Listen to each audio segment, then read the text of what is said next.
Terima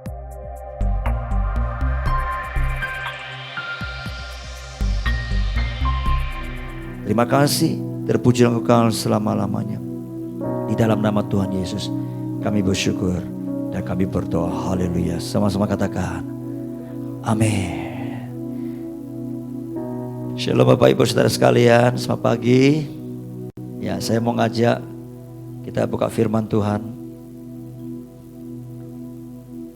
Yakobus pasal yang pertama, ayat yang ke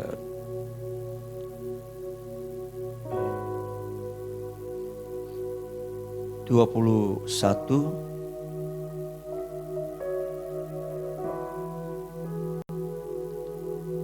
atau mungkin ayat 19 mulai saudara ya, sampai 25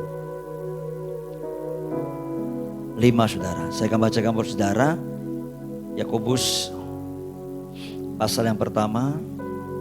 Saya masih akan melanjutkan bagaimana kita menjadi orang yang berkomitmen menjadi pelaku firman Tuhan saudara. Ya, Alkitab berkata begini, hai saudara-saudara yang kukasihi, ingatlah hal ini, setiap orang hendaklah cepat untuk mendengar, tetapi lambat untuk berkata-kata, dan juga lambat untuk marah.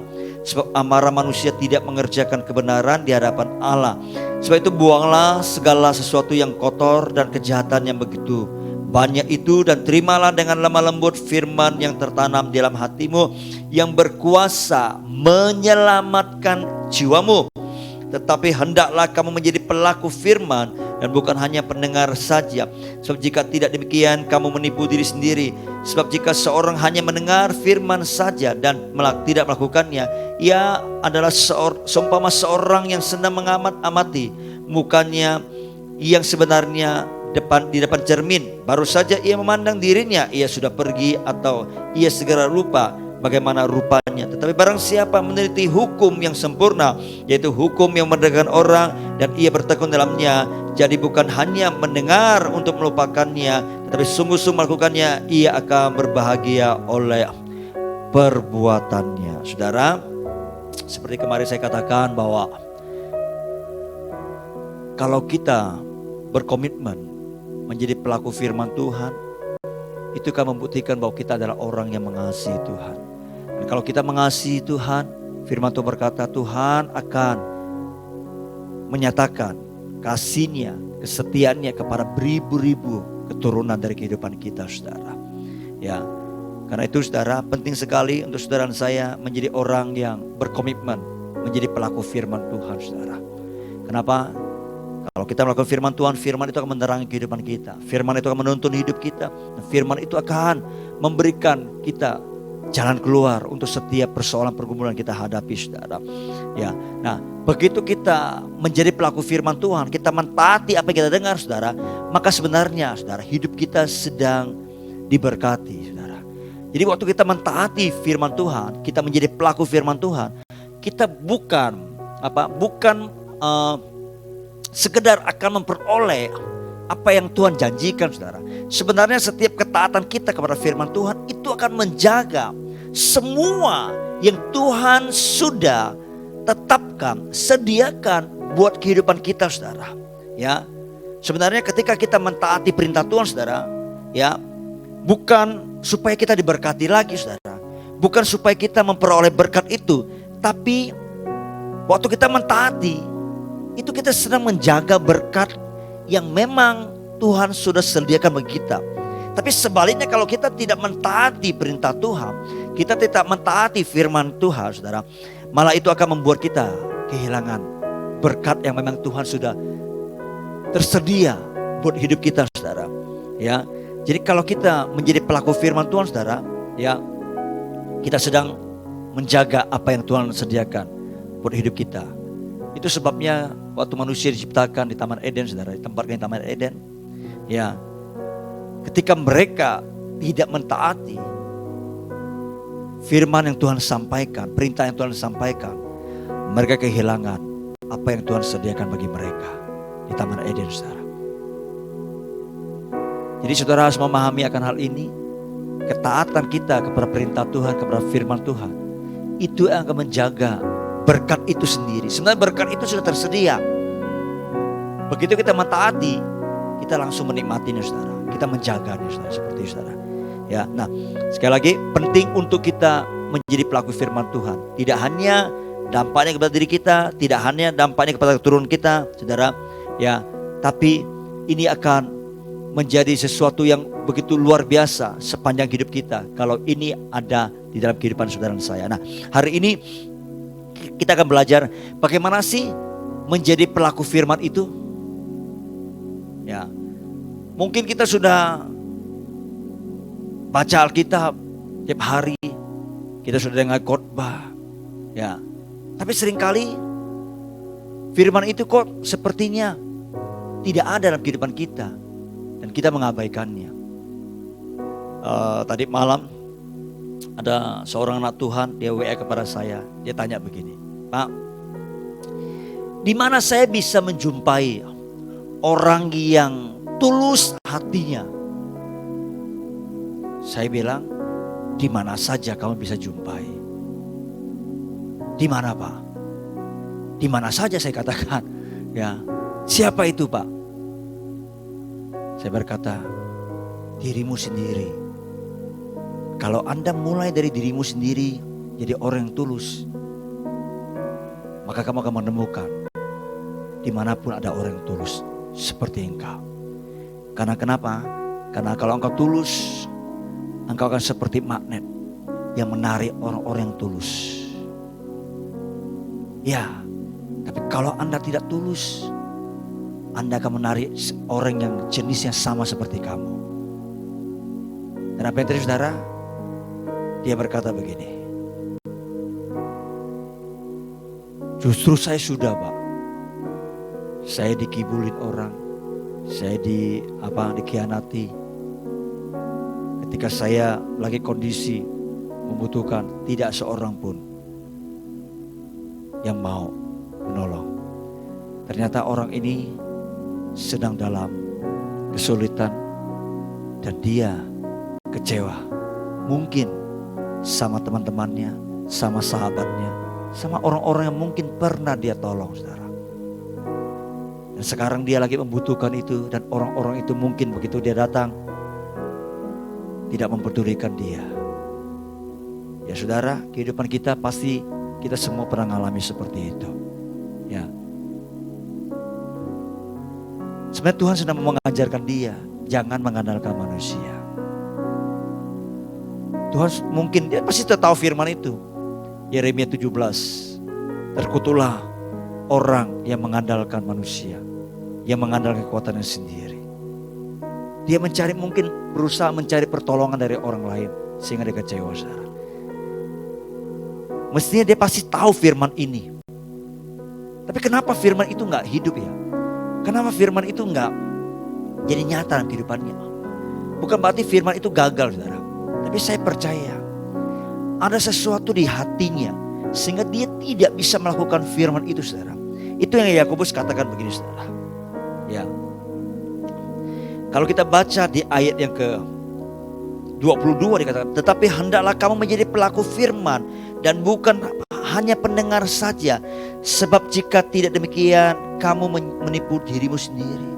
Dari ayat ini Tuhan menjelaskan kepada kita bagaimana kita bisa menjadi pelaku firman Tuhan.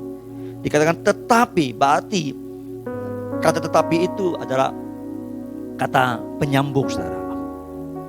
Nah, kita harus perhatikan ayat-ayat sebelum ayat 22 ini. Itu akan mengajarkan saudara dan saya menjadi pelaku firman Tuhan. Dikatakan begini saudara. Ya. Ayat 19, hai saudara-saudara yang kukasihi, ingatlah akan hal ini. Setiap orang hendaklah cepat untuk mendengar, tetapi lambat untuk berkata-kata, dan juga lambat untuk marah. Sebab amarah tidak mengerjakan kebenaran di hadapan Allah. Sebab itu buanglah segala sesuatu yang kotor dan kejahatan yang begitu banyak itu, dan terimalah dengan lemah lembut firman yang tertanam di dalam hatimu, yang berkuasa menyelamatkan jiwamu. Firman itu berkuasa untuk menolong kita, menyelamatkan jiwa kita saudara. Ya, tapi kenapa banyak orang tidak mengalami firman itu? Firman yang berkuasa menolong dia, firman yang berkuasa menyelamatkan jiwanya saudara. Karena Dikatakan begini, ada sesuatu yang kotor, ada sesuatu yang jahat, yang begitu banyak saudara, yang ada di dalam hidup orang itu. Dan dia tidak pernah buang, dia tidak pernah menyingkirkan itu saudara.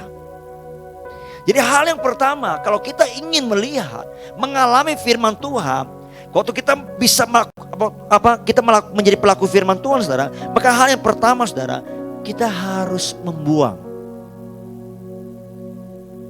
Apa itu? Segala sesuatu yang mencemari hidup kita, yang kotor, yang jahat saudara. Nah, kata buang di sini saudara, itu artinya disingkirkan, ditinggalkan, dilepaskan saudara. Jangan lagi melakukannya, ya, atau berhenti berbuat seperti itu. Nah, orang tadi saudara, dia simpan kekecewaan sama teman-temannya. Dia simpan kepahitan dengan sahabatnya. Kenapa? Karena tidak mau menolong dia mungkin, atau menipu dia. Sehingga kecewaan, kepahitan ada di hatinya saudara. Sehingga firman itu sepertinya tidak hidup lagi dalam kehidupan hatinya. Tertutup, terbungkus, terhimpit oleh yang namanya tadi kepahitan, kekecewaannya saudara. Ya. Jadi kalau kita ingin mengalami firman, kita mesti melakukan firman itu. Tapi bagaimana kita bisa melakukan firman itu? Pertama-tama kita harus membuang semua hal yang kotor, semua hal yang najis, semua yang disebut kejahatan yang begitu rupa, sifat-sifat buruk kita saudara, tingkah laku yang tidak baik. Itu harus kita tinggalkan semua itu saudara. Kenapa harus dibuang? Karena semua itu pasti mencemarkan kehidupan kita. Bahkan bisa menghimpit firman itu saudara. Dan sehingga firman itu tidak hidup, tidak bertumbuh saudara. Ya. Jadi saudara dan saya harus mulai. Apapun itu yang saudara lihat, saudara tahu, saudara harus buang semua itu jauh-jauh saudara. Kalau tidak, maka kita akan sulit untuk menjadi pelaku firman saudara. Kita banyak dengar sih, tapi sulit untuk menjadi pelaku firman. Karena itu penting sekali. Langkah pertama saudara adalah ayo buang. Kalau ada yang saudara diingatkan untuk mengampuni, ampuni segera saya katakan. Lepaskan pengampunan itu. Kalau mungkin perasaan saudara masih sakit, perasaan itu nanti akan ikut saudara ketika saudara ambil tindakan itu. Buang semuanya itu, nanti saudara akan apa? Otomatis perasaan itu akan ikut saudara. Karena itu kita harus tundukkan pikiran dan perasaan kita kepada firman saudara. Ya. Tapi sebaliknya kalau saudara tidak mau membuang semua itu, maka saudara dengan sengaja mengkondisikan hati saudara itu dicemari saudara. Seperti itu. Ya. Misalnya juga ya. Kalau saudara baca di Galatia pasal ke-5 tentang perbuatan-perbuatan daging saudara. Ya. Lalu kemudian saudara yang sudah berkeluarga, saudara yang sudah punya pasangan, tapi saudara melakukan perselingkuhan, saudara melakukan perzinahan. Alkitab berkata, kalau kita melakukan itu, perbuatan-perbuatan daging itu, maka kita sedang menuju kepada kematian saudara. Perbuatan-perbuatan daging akan menghasilkan kebinasaan, kematian. Tapi sebaliknya perbuatan-perbuatan dari roh itu akan memberikan kehidupan saudara. Jadi kalau ada orang hidup seperti itu saudara, dia punya keluarga tapi dia melakukan perzinahan, artinya dia sedang mematikan pernikahannya saudara. Kalau saudara bekerja di sebuah perusahaan, di sebuah kantor, di sebuah instansi, dan saudara melakukan perbuatan-perbuatan yang Tuhan larang, misalnya mencuri, misalnya korupsi seperti itu artinya saudara sedang mematikan karir saudara. Semua keinginan daging Alkitab berkata itu akan berujung membawa saudara kepada kematian saudara. Itu sebenarnya kita disuruh buang semua kepahitan, kegeraman, kemarahan, pertikaian, fitnah, semua kejahatan, semua kedagingan harus disingkirkan, disalibkan seperti saudara. Ya, baru kita bisa menjadi pelaku firman. Firman itu baru bisa hidup dan berkuasa untuk menolong, menyelamatkan kita saudara. Saya sangat percaya ketika saudara misalnya sakit hati, saudara bertindak, buang semua itu, ampuni, lepaskan pengampunan, maka firman itu akan hidup dalam hidup saudara. Saudara akan merasakan ketenangan, damai, sukacita yang jauh berbeda saudara. Saya berharap hari ini saudara tidak menyimpan semua hal yang kotor itu, sampah-sampah rohani itu dalam kehidupan saudara. Saya terus ingatkan kepada saudara, setiap kali dalam kehidupan kita nggak bisa dipungkiri, bahkan setiap hari kita akan bertemu dengan orang-orang yang akan membuang sampah rohani itu dalam kehidupan kita saudara. Entah lewat sikapnya, lewat perbuatannya, lewat perkataannya, bahkan lewat media sosial kita baca. Itu bisa mencemari hati kita kadang. Karena itu penting, begitu kita tahu itu sampah, cepat-cepat dibuang saudara. Amin Bapak Ibu Saudara. Ya, kalau saudara masih merasa ya ada syak di hati saudara, lepaskan pengampunan lagi saudara. Ya, mungkin saudara digosipin, difitnah, dijelein, pokoknya sesuatu yang menjahati saudara, saudara harus membuangnya. Misalnya saudara bangun hari ini, pagi ini saudara mendengar, siang nanti saudara mendengar, sore nanti saudara mungkin mendengar ada orang-orang yang membuang sampah, menggosipin saudara, menjelein saudara. Ya, saudara, maka sebelum tidur saudara harus melepaskan semua sampah-sampah itu saudara. Jangan berkata, ya saya buang yang pagi tadi, saya buang yang tadi, yang siang ini saya buang, tapi yang sore ini sorry, saya nggak bisa, terlalu dia. Itu artinya saudara sengaja juga mencemari hati saudara. Saudara berkata, sampai 25 baru saya mengampuni dia. 5 tahun saudara akan hidup dalam penderitaan saudara. Ya, saya percaya orang yang seperti ini tidak akan hidup tenang. Hidupnya pasti akan terasa bau, karena dia simpan sesuatu yang bau dalam kehidupannya. Ayo, sekali lagi firman ini mengajari kita, buang semuanya itu, buang. Supaya apa? Supaya kita bisa menjadi pelaku firman. Nah, kalau kita melakukan firman, firman itu akan hidup berkuasa, menyelamatkan kita, menolong kita. Nah, saya percaya bukan hanya untuk kesulitan yang saudara hadapi. Mungkin ada pintu-pintu yang lain yang baru yang Tuhan akan bukakan ketika firman itu kita lakukan dalam kehidupan kita saudara. Amin Bapak Ibu Saudara. Haleluya. Saya berdoa sekali lagi, saudara harus meneguhkan hati saudara untuk terus mentaati apa yang Tuhan firmankan. Amin.